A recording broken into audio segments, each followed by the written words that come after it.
요한복음 16장 1절에서 4절 본문 말씀으로 세상이 너희를 미워하고 죽이는 이유라는 제목으로 같이 말씀 나누겠습니다. 지난 본문에서 예수님께서는 앞으로 제자들에게 박해가 반드시 임할 것이다 라는 말씀을 주셨습니다.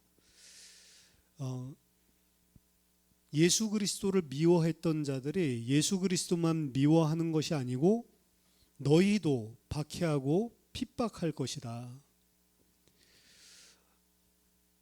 16장 20절에 이렇게 이야기하죠. 내가 너희에게 종이 주인보다 더 크지 못하다 한 말을 기억하라. 사람들이 나를 박해하였은즉 너희도 박해할 것인즉 내 말을 지켰은즉 너희 말도 지킬 것이라. 나를 박해하였다면 너희도 박해할 것이고 내 말을 지켰다면 너희 말도 지킬 것이다. 이거 예수님과 제자들이 어떻게 보면 하나가 되었다라고 하는 것이고, 그 제자들이라고 하는 너희들이라고 하는 기준은 너희도 내가 이 땅에서 행하며 가르치며 내가 걸었던 그 길을 너희도 똑같이 걷고 있다라는 것을 상정하지 않으면 이 말을 할 수가 없는 거죠. 예수님은 곧 떠나시지만 제자들은 이 땅에 남아서 예수님께서 지상에서 하셨던 사역을 동일하게 할 것입니다. 예수님께서 하신 말씀을 그들은 전할 것이고, 그리고 예수님께서 이 땅에 사람 살리기 위해서 오셨죠. 이 땅에서 열매를 많이 맺을 것이다. 내가 한 일보다 더 큰 일도 할 것이다. 이제는 유대인들의 벽을 넘어서 모든 이방 민족애들에게까지 생명이 전파되어지고 살아나는 일이, 구원 사역이 제자들을 통해서 본격적으로 일어날 것이었습니다. 근데 그러한 예수님의 일을 제자들이 감당할 때 이 세상은 너희를 미워하게 돼 있다.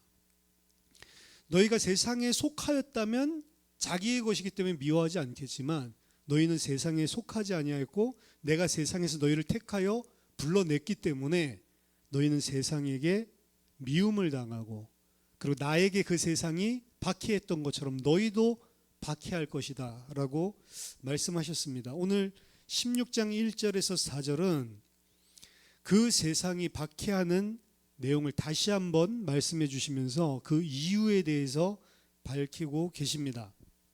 1절 보니까 내가 이것을 너희에게 이름은 너희로 실족하지 않게 하려 함이니, 앞에서 너희들이 박해당하고 이 세상으로부터 미움을 당하게 될 것이다. 이 이야기들을 쭉 하시고 나서 오늘 1절에 내가 이것을 너희에게 이른 것은 너희로 하여금 실족하지 않게 하려 함이다. 여기서 실족한다라고 하는 것은 제자들이 세상의 반대로 말미암아 부딪히게 됐을 때, 세상으로 말미암아 제자들이 가지게 될 가장 큰 위험은 죽음이 아니고요. 만약에 제자들이 핍박받아서 죽는다면 그게 큰 문제가 아니라는 겁니다. 진짜 제자들에게 있어서 큰 문제는 실족한다, 배교하게 된다는 것입니다. 핍박과 환난이 어려워서 그 핍박으로 인해서 순교를 당하거나 죽임을 당하는 것은 문제가 아니에요. 왜? 그 사람 자기의 영원한 생명을 보존하는 것이고, 어떻게 보면 하나님이 기뻐하시고 그 믿음을 기쁘게 받아주시기 때문에 영원한 생명에서 관점에서 본다면 죽임 당하는 것은 큰 문제가 아니다. 근데 가장 큰 문제는 뭐냐? 그런 위협이 왔을 때 믿음이 흔들리고 실족한다라고 하는 배교를 이야기하는 겁니다. 배교를 하게 된다면 그것이 가장 큰 문제라는 거죠. 그래서 너희로 하여금 실족하지 않게 하기 위해서 내가 이 일을 이야기한 것이다. 요한의 이러한 관심은요, 요한일서 2장 9절에서 11절에도 한 교회 공동체였다가 떨어져 나간 그런 배교자들, 거기에 대해서 이야기를 하고 있습니다.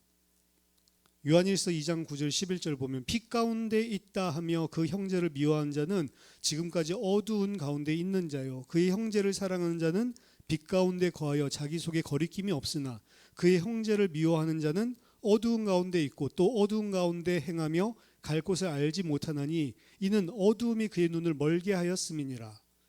자, 지금 빛 가운데 있다라고 하는 것은 예수를 믿고 한 공동체가 된 것이죠. 하지만 그 사람이 형제를 여전히 미워한다라고 하면 빛 가운데 있다라고 본인 말은 하지만 그는 여전히 어두운 가운데 있는 자다. 빛 가운데 진짜 있다면 형제를 사랑하고 그 사람은 거리낌이 없을 것이지만 형제를 미워하는 자는 여전히 어두움 가운데 있다. 즉 뭘 이야기하냐면 지금 이 요한이 서신서를 쓰고 있는 그 교회 공동체 안에 분명히 빛 가운데 있는 자들도 있지만 빛 가운데 있다 하면서 어두운 가운데 있는 자들이 있다는 거예요. 근데 그건 뭘로 판명이 나냐? 그들이 형제를 사랑하냐 미워하냐로 나오는 겁니다. 이 요한복음에서 지금 마지막 고별 설교를 하면서도 예수님께서 계속 말씀하시는 것은 내가 너희를 사랑한 것 같이 너희도 서로 사랑하라. 하나가 되라고 계속 이야기를 하고 있죠. 같은 논리로 정말로 빛 가운데 있는 자가 맞다면 그 형제를 마땅히 사랑할 것이로되 빛 가운데 있다라고 말은 하지만 여전히 어두운 가운데 있는 자는 그 형제를 미워하는 것으로 드러난다. 근데 그 미워한 자들은 결국에 어떻게 되냐? 요한일서 2장 19절 보면 저희가 우리에게서 나갔으나 우리에게 속하지 아니하였나니 만일 우리에게 속하였더라면 우리와 함께 거하였으려니와 저희가 나간 것은 다 우리에게 속하지 아니함을 나타내려 함이니라. 초대교회 배교하는 일들이 많이 있었습니다. 근데 그 배교하는 사람들은 어떤 사람들이냐? 내가 배교를 하고 만약 고발을 하면 어떻게 되죠? 그 교회 공동체는 핍박을 당하고 고난을 당하고 죽임을 당하잖아요. 근데 자기 자신의 안위를 위해서 배교한다는 것은 자기 자신만 빠져나올 뿐만이 아니고 그 교회 공동체를 또 고발하고 이런 일들을 자행했단 말이죠. 그 어떻게 이 사람이 빛 가운데 있는 사람이냐. 근데 환난과 핍박이 확 임하다 보니까 그 빛 가운데 있지 아니었던 자들이 뭐로 나타나면 자기 자신은 살기 위해 배교를 하고 또 자기 형제들을 고발하고 이러한 형식이 일어나는 거죠.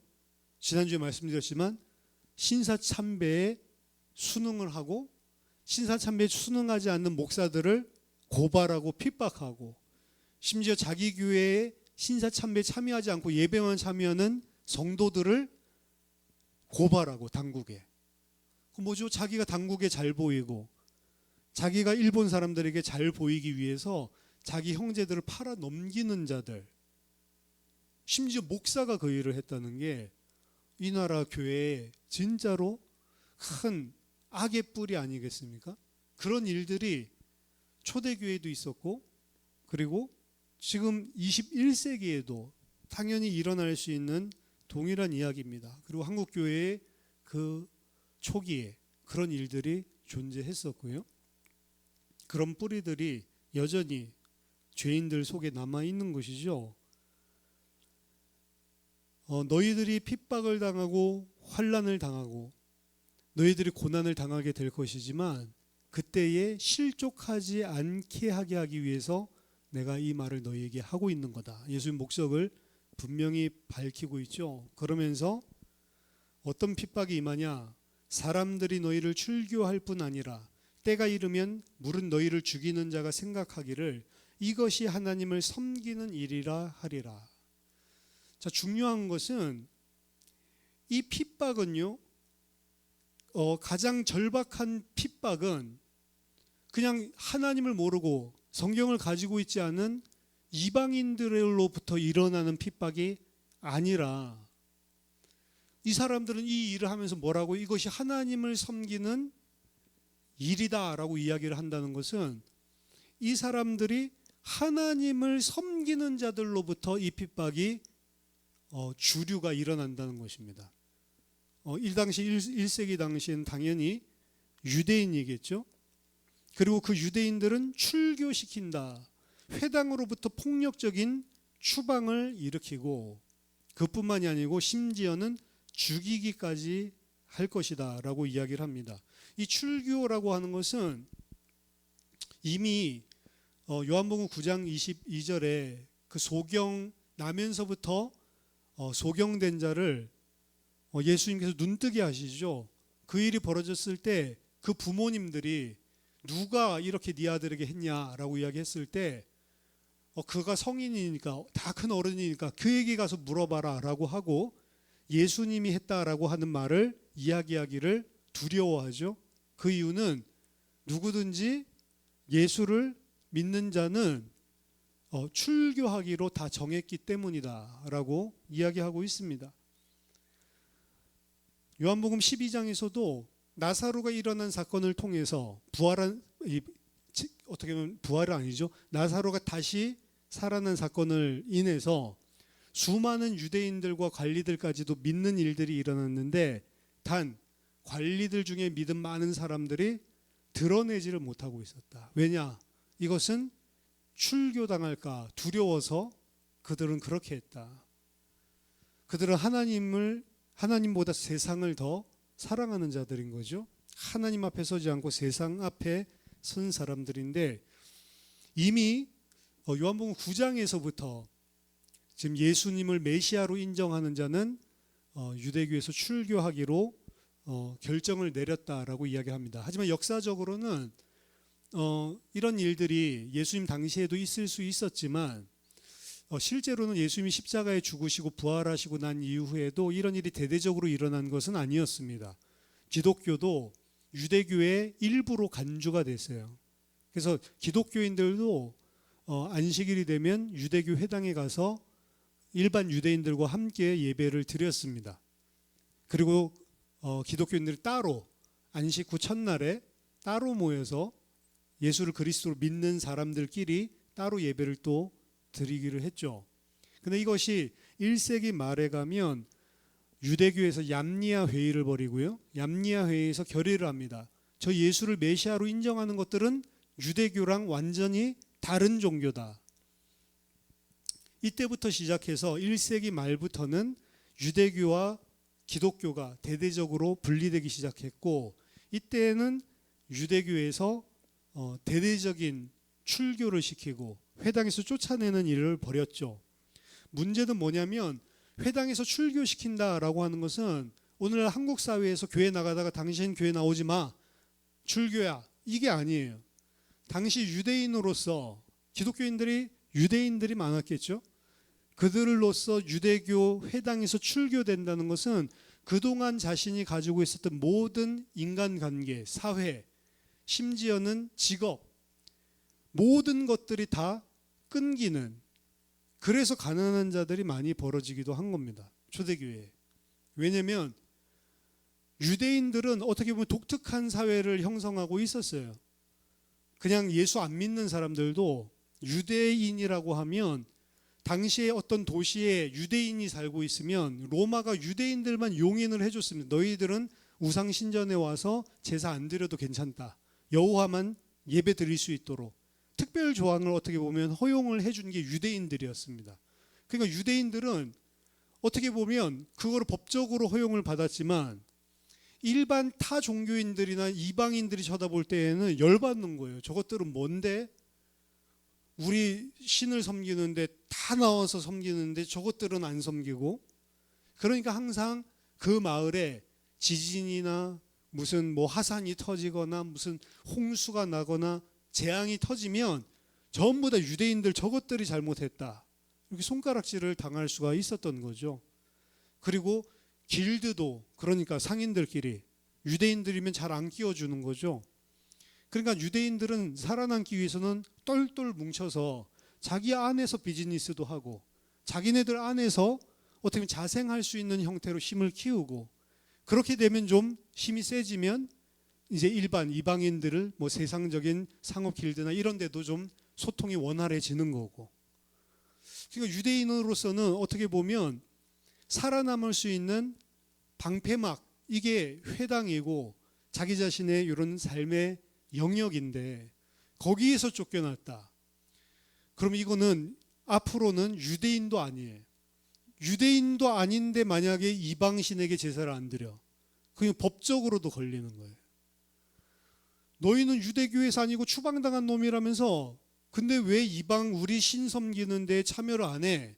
그래서 이후에는 기독교가 유대교랑 분리되고 난 이후에는 점점 더 이제 어떤 일이 생기면 유대인들을 핍박하는 게 아니고 기독교인에게 화살을 돌려져가는 거예요.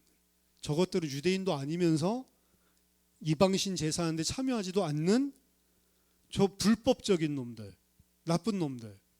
그거 어떻게 본다면 유대인으로서도 좀 힘든 게 있었겠지만 만약 유대교에서 출교를 당했다, 유대인인데, 이러면 진짜 살기가 힘든 겁니다.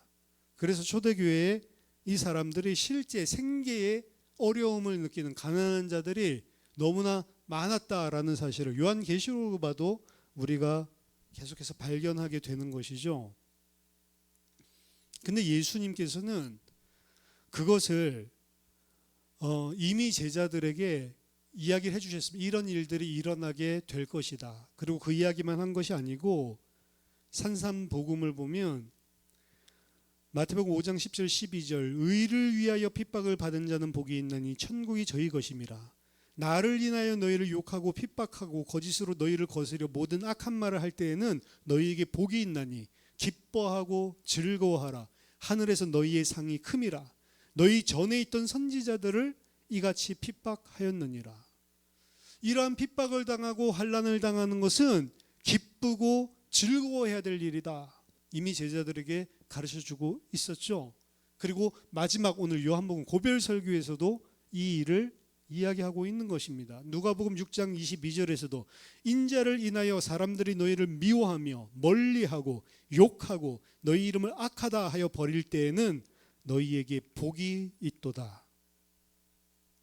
예수를 똑바로 믿으면 이 세상에서 복 받는 것이 아니고, 세상 사람들이 생각하는 그런 복을 받는 것이 아니고, 오히려 거꾸로 사람들이 너희를 미워하게 되고 멀리하고 욕하고 너희를 악하다라고 버린다.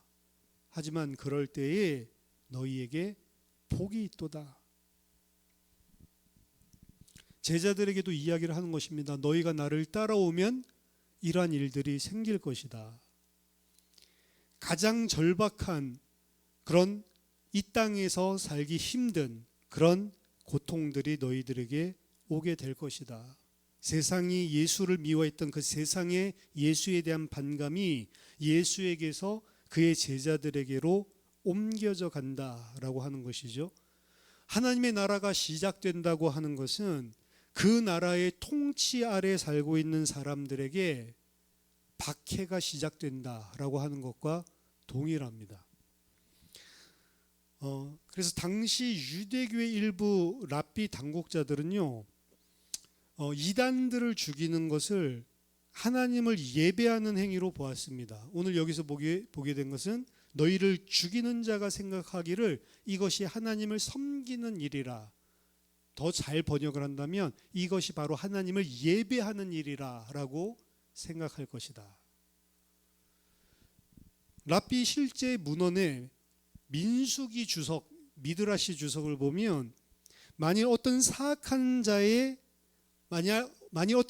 사악한 자의 피를 흘리게 하면 그것은 하나님을 위한 희생 제사로 간주할 수 있다. 이렇게 이야기를 했습니다. 사악한 자는 하나님을 업신여기거나 이스라엘로 하여금 하나님이 가증히 여기는 일을 하게 만드는 사람들, 이 사람들을 만약 피 흘려서 죽이면 그게 마치 희생제사에서 어린 양 피 흘려 죽이듯이 하나님께 희생제사를 드리는 예배로 하나님께서 받아주신다. 이렇게 주석을 써놨거든요. 유대 랍비인들은 그래서 예수를 믿는 자들, 또 예수를 특히 전하는 자들, 이 사람들 어떻게 해요? 하나님을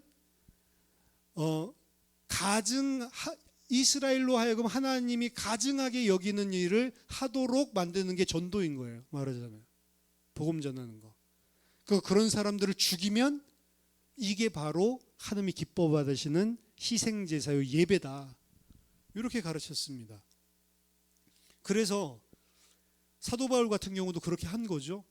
예수를 그리스도로 믿는 자들을 잡아 죽인 겁니다. 그래서 스데반 죽일 때에도 자기가 증인이 되어서 돌로 치는 그 자리에 함께 있었고, 스데반 죽는 것을 쳐다보면서도 그가 죽는 게 마땅하다라고 생각을 했고, 스데반뿐만이 아니고 뭐 다마스커스에도 이 이방 나라죠. 다마스커스, 다메섹, 아수르의 수도인데 거기에도 예수를 그리스도라고 메시아라고 믿는 자들이 있어 그것들 싹 다 잡아들여야 되겠다. 공문 받아서 그들을 죽이려고 가는 것이었죠. 그때 사도 바울은 어떤 생각을 했냐? 이것이 바로 하나님을 예배하는 일이다라고 생각하고 있었다는 것입니다. 1세기에도 그렇고요. 20세기에서도 그렇고 교회의 역사들을 쭉 살펴보면요. 그래서 그리스도인들에 대한 가장 위험한 압제는 무관심한 이방인들로부터 온 게 아니었습니다. 종교적 신념, 충실한 열성신자들, 만약 이방인들로부터 교회에 대한, 예수 믿는 사람들에 대한 핍박이 왔다면 타 종교인데 자신의 종교들만이 옳다라고 신념을 가지고 있는 맹렬신자들, 열성신자들, 이 사람들 뭐 이슬람이 될 수도 있고, 그렇죠? 이슬람을 섬겨야 되는데 여호와를 섬겨? 그럼 다 그 예수를 믿어? 이러면 다 잡아 죽이고 핍박하는 거죠. 그 이슬람 국가에서 순교가 많이 일어나는 이유도 자기의 종교만을 그 열성적으로 인정한 배타적이기 때문에 예수 믿는 것을 가만히 놔둘 수가 없는 거죠. 혹은 다른 이데올로기를 지니고 있었던 사람들, 뭐 마르크스주의자라든지 뭐 공산주의자들, 이런 사람들이죠. 하지만 뭐 유대교에서 또 핍박이 오고 이런 종교 타 종교나 혹은 어떤 사상과 이론을 가지고 핍박하는 일들이 없었던 것은 아니고 있었습니다. 하지만 유대교의 문제를 봐도 그렇고 이제 유대교가 분리되고 이제 기독교 세상이 오고 나서 중세 때부터 교회의 역사들을 살펴보면 진짜 그리스도인들에 대한 가장 위험한 핍박과 환난은 교회 안에서 성경을 가지고 있는 자들을 통해서 일어났다라고 하는 겁니다. 교회의 이름으로, 예수 그리스도의 이름으로 성경에 근거해서 성경을 가진 자들에 의해서 더욱더 많은 핍박들이 일어났다는 거죠. 그래서 기독교 역사는 교회가 타락을 했을 때 주님의 제자들을 핍박하고 박해하는 일들이 가장 많이 일어났습니다. 누구에 의해서? 교회에 의해서. 교회의 핍박은 자칭 교회라고 말하고 있는 자들에 의해서, 하나님을 믿고 있다고 자처했지만 참된 말씀의 지식을 가지지 못했던 사람들이 교회를 핍박하는 일이 많이 일어났다. 여러분, 그래서 바르게 진리를 배우는 게 중요한 것입니다. 바르게 하나님의 말씀을 듣고 배우지 않으면 하나님의 말씀을 가지고 잘못된 것을 하나님의 말씀으로 가지고 있다고 생각을 한다면 하나님이 미워하는 짓만, 하나님을 대적하는 짓만 막 하는 거예요. 본인은 하나님을 예배하는 일이라고 생각했는데 도리어 교회를 핍박하는 일을 하고 하나님의 원수짓을 하게 되는 겁니다. 사도 바울은 단 한 번도 이게 하나님을 위해서 하는 일이라고 하는 것을 의심해 본 적이 없었을 거예요. 교회를 핍박하고 그 앞에서 돌 맞아서 피 흘리면서 죽어가는 그리스도인들을 쳐다보면서도 아, 감사하다, 내가 이 일을 하게 돼서. 하나님 저 잘했죠? 라고 생각하고 있었을 거예요. 왜? 바른 진리를 가지고 있지 않기 때문에. 교회에 다닌다고 다 교회가 아니고요, 교회에 와서 예배 드린다고 다 구원받은 자가 아닙니다. 빛 가운데 속한 자가 있고 여전히 어두운 가운데 있는 자가 있다라고 요한은 이야기를 합니다. 뭘 보면 아냐? 그들의 삶을 보면 안다. 그들의 삶이 여전히 자기 형제를 사랑하지 않고 미워한다면, 그들이 박해나 어려움이 생겼을 때 자기 유익을 위해서 배교하고 그리고 그 교회를 고소하는 이러한 일들이 벌어졌을 때 그때에 알게 된다는 거죠. 아, 저들은 우리와 함께 있었지만 우리와 함께 했었던 자가 아니구나 라고 하는 사실을 알게 된다는 거죠. 그럼 그 사람들은 왜 그곳에 있었을까?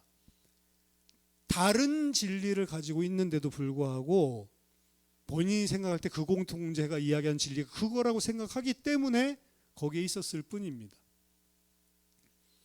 예수를 믿는 게 복 받으려고 하는 거라고 생각하고 교회를 다닐 수도 있다는 거예요. 예수를 믿는 게 나를 부인하고 십자가를 지고 주님을 쫓아가는 것인데, 예수를 믿는 게 내가 이런 문제가 있는데 이런 문제를 해결받고 내가 이런 것들을 이루고 싶은데 하나님이 그 능력으로 이런 것들을 나를 이루게 도와주고, 이런 개념을 가지고 난 죽으면 천국 가고 싶은데, 낙원에서 살고 싶은데 내가 생각하는 뭔가, 내가 원하는 뭔가를 이루기 위해서 내 것 그대로 가지고 예수를 열성적으로 믿는데, 그 예수 믿는 게 아니잖아요.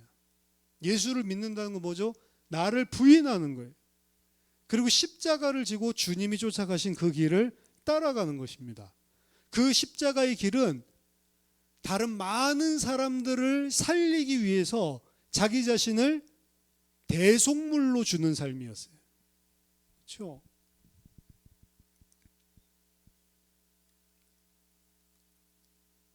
이들은 교회를 핍박하고 죽이면서도 이것이야말로 하나님께 드리는 예배다라고 생각을 했습니다. 하지만 이들의 박해에 의해서 그리스도인들이 죽임을 당한 그 죽음이 진정으로 하나님께 드린 예배였습니다.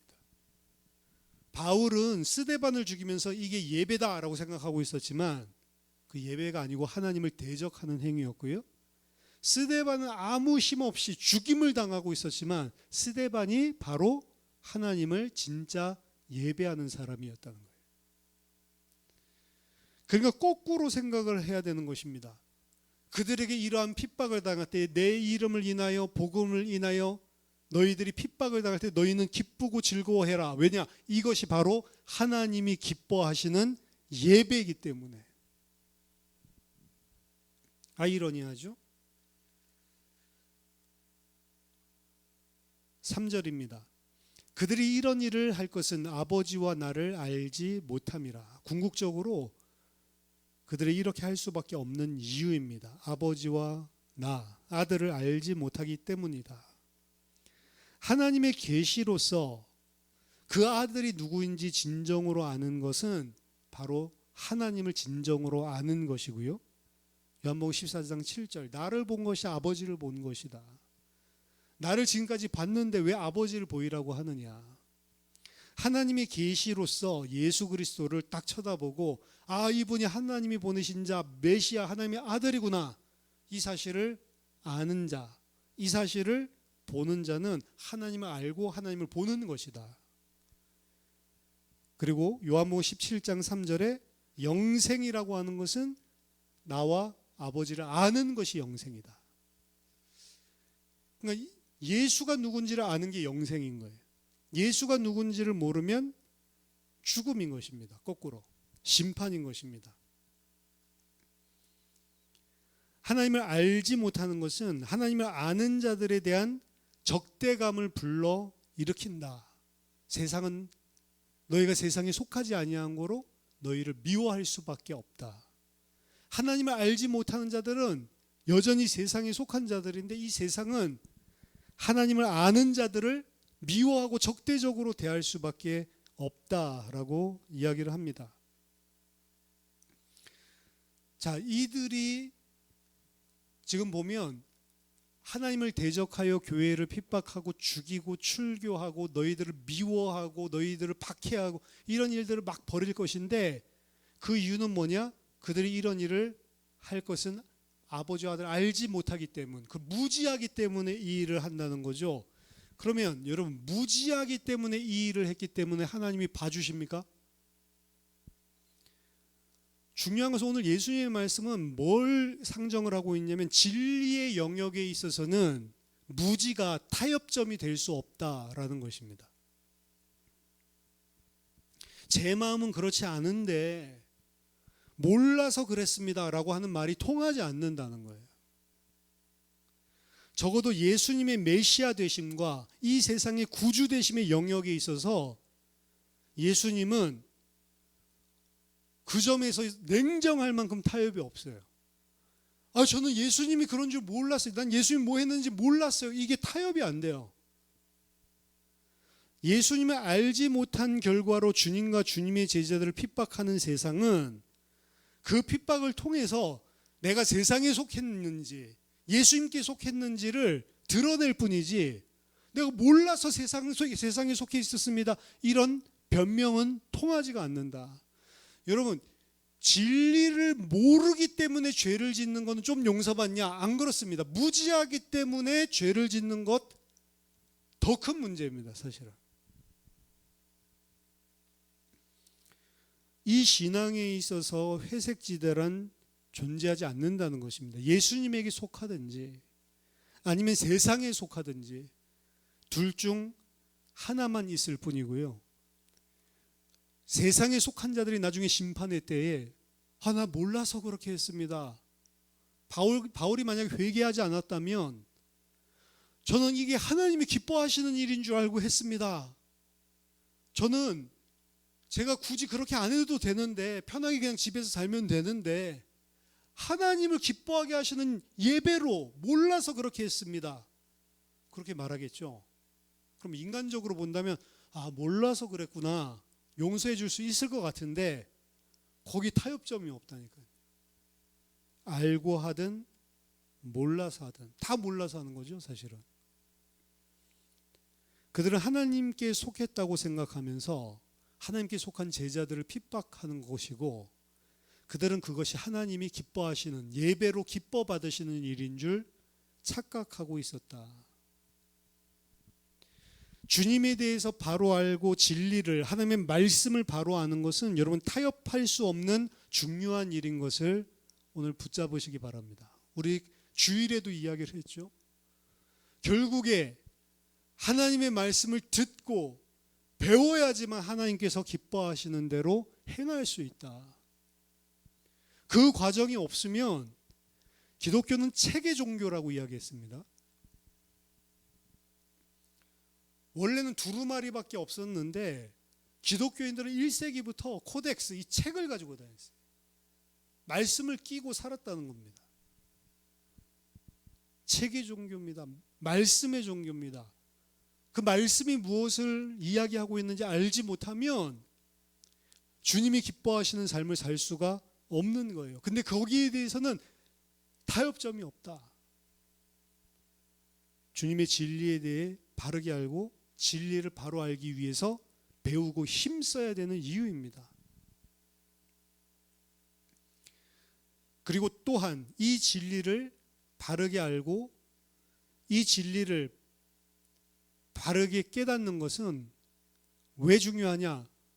예수님께서 이 땅에서 행하셨던 일을 이제 제자들이 행해야 되기 때문에 그래요. 자기 자신만 구원받는 것이 아닙니다. 많은 사람을 살리는 일을 해야 되는 거예요. 전에도 말씀드렸지만 이들이 핍박을 당하고 박해를 당하는 것은 자기가 잘 믿기 때문이 아니고 이들을 통해서 영향력이 나가기 때문에 그때 이제 핍박을 받는 거죠. 복음 전하기 때문입니다, 사실은.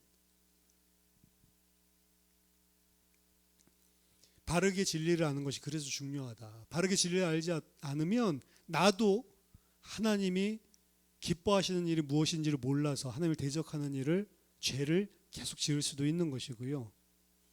그리고 이것을 바르게 아는 자만이 세상에 대해서 진리를, 예수 그리스도를 증언할 수 있는 사명을 감당할 수 있기 때문에 그렇습니다. 마지막 4절, 오직 너희에게 이 말을 한 것은 너희로 그때를 당하면 내가 너희에게 말한 이것을 기억나게 하려 함이요 처음부터 이 말을 하지 아니한 것은 내가 너희와 함께 있었음이라. 이 말을 한 것은 앞으로 내가 너희와 함께 있지 아니할 때에 너희들이 그 일을 당할 때, 그 핍박을 당할 때 생각나게 하려고 하는 것이고, 그리고 지금까지는 왜 말하지 않았냐? 내가 너희와 함께 있었기 때문이다. 즉 이 이야기를 해주시는 것은 제자들이 겁먹고 배교의 유혹을 받게 될 것을 미연에 방지하기 위해서 해주시는 것이다. 그들은 이 말씀 때문에 박해가 일어날 때에 배교의 유혹을 받는 것이 아니고 도리어 이 일은 예수님의 통제 안에서 일어난다라는 사실로 기억을 하게 된다는 것입니다. 오히려 더 확신을 가지게 되는 거예요. 아, 예수님이 이런 일 일어난다라고 하더니 진짜네? 이렇게 확신하게 된다는 거죠. 진짜 전도하려고 그러면 여러분 문제 터집니다. 항상 그래요. 진짜 전도하려고 생각하면 그때부터 문제 생기기 시작합니다. 왜? 이 세상 임금이 있고요. 가장 싫어하는 것이기 때문에. 너희만 잘 믿어라 이거지. 이게 다른 사람을 살리려고 확산되려고 하면 가장 미워하는 것. 그래서 극동방송국에서도 전도 프로그램을 지금 하나 하려고 하니까 뒤집어지고 또 난리가 일어났는데, 그거 많이 해본 선배들은 그거 항상 그럴 때마다 일어난다. 그러니까 기도하고 싸워라. 이제 이런 조언을 해준다는 거죠. 교회가 세상에 복음을 전하려고 할 때에는 교회 안에서 그리고 교회 밖에서 문제 사건들이 계속 터지게 되고 그 일을 하지 못하도록 방해하는 일들이 일어나더라. 영적인 일입니다. 근데 제자들이 자신들이 주님의 증인으로 예수 그리스도를 선언하고 선포할 때 사람들이 살아남과 동시에 그들을 핍박하고 박해하고 죽이는 일들이 일어나게 될 거다라고 하는 겁니다. 그 일들이 일어날 때에 그들 또한 겁먹고 배교하게 될 것을 미연에 방지하는 이 역할을 할 뿐만이 아니고, 그 일들이 일어날 때 이 박해는 예수님이 예상치 못했었던 일이 일어나서 당황할 만한 일이 일어나는 게 아니고, 이러한 핍박과 박해조차도 하나님의 컨트롤 아래 있다라는 사실을 오히려 가지고 담대하게 만들기 위해서 예수님께서 이 말씀을 해주시는 거다. 오히려 너희는 확신을 가져라. 나를 미워했듯이 너희를 미워하게 될 거다. 내가 진짜 주님의 일을 할 때 나를 미워했듯이 너희가 진짜 나를 따르는 제자면 너희도 미워하게 될 거다. 그러니까 흔들릴 게 아니고 확신하라. 그리고 그 일은 내가 다 일어날 줄 예상하고 있었던 일이니까 당황하지도 마라. 지금까지는 왜 이를 말하지 않았냐? 내가 너희와 함께 있었기 때문에. 지금까지는 왜 박해의 이러한 위험을 말씀하지 않았냐? 예수님이 그들과 함께 있어서 그들을 방패막이가 되어주시기 때문에. 그래서 베드로를 위해서도 예수님이 막 기도하시죠. 사단이 밀가부르듯 하려고 너를 구했지만 내가 아버지께 구해서 그 요구를 받아들이지 못하게 했다. 사단은 제자들을 갖다가 밀가부르듯 하려고 아버지께 와서 참소했다라고 하는데, 내가 너희를 위해서 기도했다. 그러니까 예수님이 그들과 함께 있을 때는 예수님이 모든 방패막이가 되어 주신 것입니다. 모든 반대를 본인 자신이 받아내고 제자들을 보호했다는 거죠. 실제로 유대인들도 제자들을 공격한 게 아니고 예수님을 공격했습니다. 예수님과 함께 다닐 때. 왜? 그들은 그냥 세상적인 생각으로 제자들이 잘못하면 랍비를 욕해야 되니까 이제 선생을 갖다가 공격했는데, 요한복음 18장 8절에서 9절 보면 예수님께서 잡히시는, 체포하시는 장면이 일어나는데요. 요한복음 18장 8절 9절 제가 읽어드리면, 예수께서 대답하시되 너희에게 내가 근이라 하였으니 나를 찾거든 이 사람들이 가는 것은 용납하라 하시니 이는 아버지께서 내게 주신 잔 중에 하나도 잃지 아니하였사옵나이다 하신 말씀을 응하게 함이로라. 예수님이 잡아가려고 하는데 누구를 찾냐? 예수님 물어보시고는 나를 찾냐? 너희가 찾는 내가 바로 그 사람이다. 너희에게 내가 근이라 하였으니까 나만 잡아가라. 그리고 나와 함께 있는 이 사람들, 제자들이죠. 이 사람들은 갈 수 있도록 용납해줘라. 타겟이 나 아니냐? 이 제자들 놔줘라. 예수님께서 방패막이 되어주시는 것이죠. 예수님께서 그 제자들과 함께 있었을 때는 끝까지 내게 있는 자들을 하나도 하나님 뺏기지 않고 다 살렸습니다. 한 사람도 빠짐없이 어떻게 보면 예수님께서 방패막이 되어주셔서 보호해 줬지만, 이제 내가 너희와 함께 있지 않기 때문에 내가 육신적으로 그것을 다 받아내줄 수는 없으니 너희에게 이 일이 일어날 것인데, 나에게 내 육신에 그 일이 일어났듯이 너희들의 육신에 그 일이 일어날 것인데. 근데 중요한 건 이건 육신에 일어나는 일이지 영은 어떻게 못하는 일입니다. 근데 그때에 당황하지 말고 흔들리지 말고 오히려 이 사실을 기억하고, 아, 이거 예수님이 이런 일이 일어난다고 했는데 내가 제대로 예수님이 원하시는 제자의 삶을 살고 있구나, 도리어 확신 가지고 두려워하지 말라라고 이야기하는 것입니다. 이것은 예수님께서 이제 곧 떠나실 때가 됐다라는 것을 내포하고 있는 이야기였습니다. 제자들에게 마지막 심정으로 이야기하는 거예요. 이제 예수님이 떠나시고 난 다음에 그들이 닥치게 될 살해의 위협과 핍박에 대한 것들까지도 다 예비를 하십니다.